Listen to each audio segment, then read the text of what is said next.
Для подключения нужно только или уличная антенна, если она есть, или же домашняя, если уверенный прием.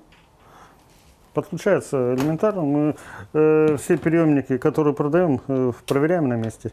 Сергей Мальцев несколько лет занимается подключением спутникового телевидения. С появлением цифры спрос вырос и на 20-канальные ТВ-приставки. С помощью несложного оборудования уже сейчас россияне могут свободно смотреть 10 телеканалов.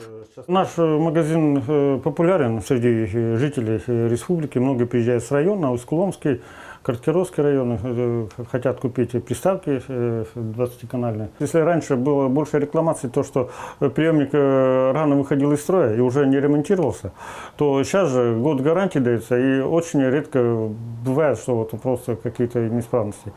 Партнером при переходе на цифру в республике выступает и Почта России, отделение которой есть даже в самых труднодоступных районах. Сейчас организация определяет поставщика для реализации приставок.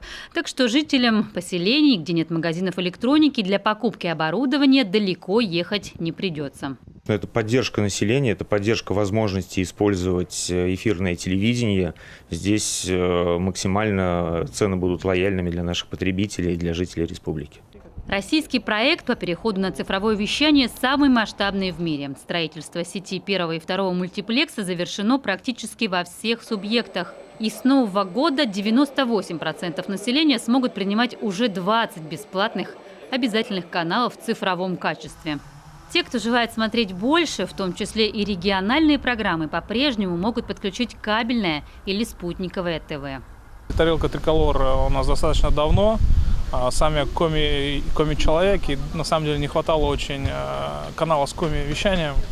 И «Триколор» как раз в этом году обновился на Юрган, вернее, или наоборот, как это говорить. Поэтому очень приятно, с удовольствием смотрим новости, что в республике происходит в Сыктывкаре. Я только сегодня узнала, что есть такой. Говорю, а почему я не знаю? Мне сказали, нужно «Триколор» обновить.